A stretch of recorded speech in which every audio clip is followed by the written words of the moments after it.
दरअसल 15 से अधिक फरियादियों ने क्राइम ब्रांच को शिकायत दर्ज कराई थी कि एक युवक जिसका नाम जतिन भाई मानिया है उसके द्वारा इंदौर विकास प्राधिकरण के फ्लैट दिखाकर और उनमें प्रधानमंत्री आवास योजना के तहत फ्लैट दिलवाने का आश्वासन दिया था और फरियादी को जहां से मैं लेकर अलग अलग लोगों से लाखों रुपए ले लिए और समय रहते उन्हें फ्लैट भी नहीं दिलवाया, जिसके आधार पर क्राइम ब्रांच में इसकी शिकायत दर्ज कराई थी और मामले की क्राइम ब्रांच द्वारा जाँच की गई, जिसमें आरोपी की पहचान जतिन भाई के रूप में हुई जो कि गुजरात का रहने वाला है। आरोपी लंबे समय से फरार चल रहा था जिसे क्राइम ब्रांच ने गिरफ्तार कर लिया है। क्राइम ब्रांच द्वारा आरोपी पर 10,000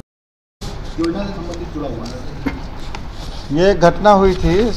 जिसकी एफआईआर 27/3/25 को हुई थी। घटनाक्रम इस प्रकार से था कि एक व्यक्ति आया जो अपने आप को मुंबई से आना बताया और लेकिन उसने अपने आप को रहने वाला दीपक जिला बालाघाट का होना बताया और फिर यहाँ पर आकर के उसने धीरे धीरे यहाँ लोकल में एक फरियादी है जिसके साथ ठगी हुई है, उसका नाम है चंदन, इंद्रपुरी कॉलोनी भंवर कुआं का रहने वाला है। तो उसके साथ धीरे धीरे इसने दोस्ती बढ़ाई और इससे जब दोस्ती हो गई उसकी तो ये साथ में रहने लगे। साथ में रहने के बाद ये इन्होंने फिर एक सतपुड़ा ये इसने लड़के ने अपने जो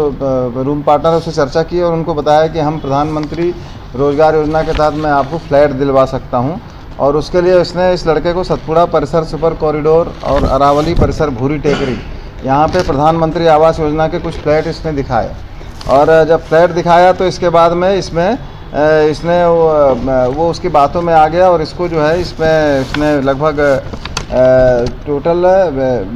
20 लाख रुपए इसने दे दिए।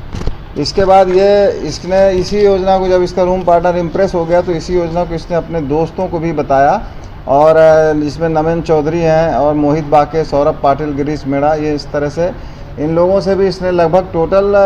लगभग 15-20 लोगों से 82 लाख रुपए इसने टोटल ले लिए। मज़े की बात यह है कि इसने अपना जो आधार कार्ड बताया वो भी इसके पहले ये मुंबई में भी रह चुका है और अहमदाबाद में भी रह चुका है, जहाँ पे अलग अलग नामों से ये रह चुका है और मुंबई में वो जिस रूम पार्टनर के साथ रहता था उसी रूम पार्टनर का आधार कार्ड उसने अपने पास रख लिया था और उस आधार कार्ड के आधार पे उसने अपना नाम दीपक तुरकर बताया था। और इसके अलावा पहले वो अहमदाबाद में जब रहता था तब उसने अपना नाम शैलेश उर्फ नीरज पटेल बताया था और इसके और पहले जब वो एक जगह और था तो AK पटेल उर्फ संदीप पटेल, इस तरह से उसने करीब 5 नाम अपने बदले हैं और इसके लिए उसने नाम कंफर्म करने के लिए अपना इन लोगों के वो आधार कार्ड अपने पास रख लेता था और यहाँ पर जब आया तो उसने अपने आप को बालाघाट का रहना बताया। इस तरह से उसने अपनी पूरी पहचान छुपा करके और OLX और 99 एकड़ में अपने ऑनलाइन प्लेटफॉर्म के आधार पर रूम तलाश करना, फिर उनको रूम पार्टनर बनाना और अपनी कंपनी का नाम मैनिया द बिजनेस एम्पायर ऐसा करके बताना और उस पर ये बताना कि ये कंपनी हमारी जो है जो भी सरकारी आवास है, फ्लैट है, इसको सस्ते दामों में दिलवाना या फिर इसको हम फेवर करके सरकारी अधिकारियों को फेवर करके हम आपको सस्ते दामों में दिलवा सकते हैं अधिक से अधिक। इस तरह से इनके बातों में झांसे में आकर यहाँ पर इसने 88 लाख रुपए की ठगी की। इसके पहले भी इसने अहमदाबाद में और मुंबई में भी, अहमदाबाद में लगभग 10 लाख की ठगी करी है और मुंबई में भी इसने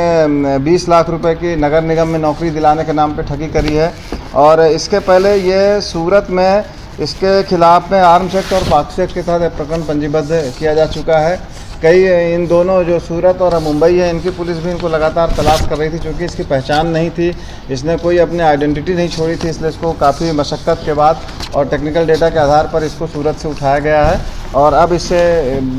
कब्जे में लेकर के इसको विस्तृत पूछताछ की जा रही है। इसने जो पैसे 88 लाख रुपए लोगों के लिए वो कहाँ खर्च किए हैं, इसके संबंध में पुलिस रिमांड लेकर के विस्तृत पूछताछ की जा रही है। नहीं, अभी ये अकेले ही का करना पाया गया है, अभी इसमें कोई और साथी की लिप्तता की जानकारी अभी नहीं आई है। इसने जहाँ भी ये पैसे इन्वेस्ट किए हैं उन सब की जानकारी ली जा रही है और अब इनके प्रॉपर्टी के सीजर की भी कार्रवाई की जाएगी। सर बताया जा रहा है 3 से 4 राज्यों के लोगों के साथ धोखाधड़ी, क्या कुछ कहा? बिल्कुल सही है, ये अहमदाबाद में भी और ये मुंबई में भी है। मुंबई में जिस दीपक तुरकर इसका एक कोई इसने रूममेट बना लिया था और बाद में उससे भी उसने पैसे उधार लेने के नाम पे पैसे ले लिए और फिर उसकी मोटरसाइकिल गाड़ी वगैरह ख़रीद ली और उसी का आधार कार्ड लेकर के वो यहाँ पर जब आया इंदौर में तो उसको अपने आप को इसने दीपक तुरकर बताया। तो इस तरह से राज्यों में एजेंट भी बनाएगा इसमें? नहीं, ऐसा अभी एजेंट नहीं बनाया। ये जिसके साथ रहता था उसको भी बेवकूफ़ बनाता था, उसके साथ भी ठगी करता था और उनके साथियों को भी इन्वॉल्व कर देता था पैसे इन्वेस्टमेंट करने के लिए। सर इसे इंदौर से ही गिरफ्तार किया है या कहीं बाहर से? इसको बाहर से, इसको सूरत से उठा करके ले गया। कितने फरियादी हैं? इसमें अभी 15 से 20 फरियादी अभी इंदौर के हैं जिन लोगों के साथ इसने ठगी करी है।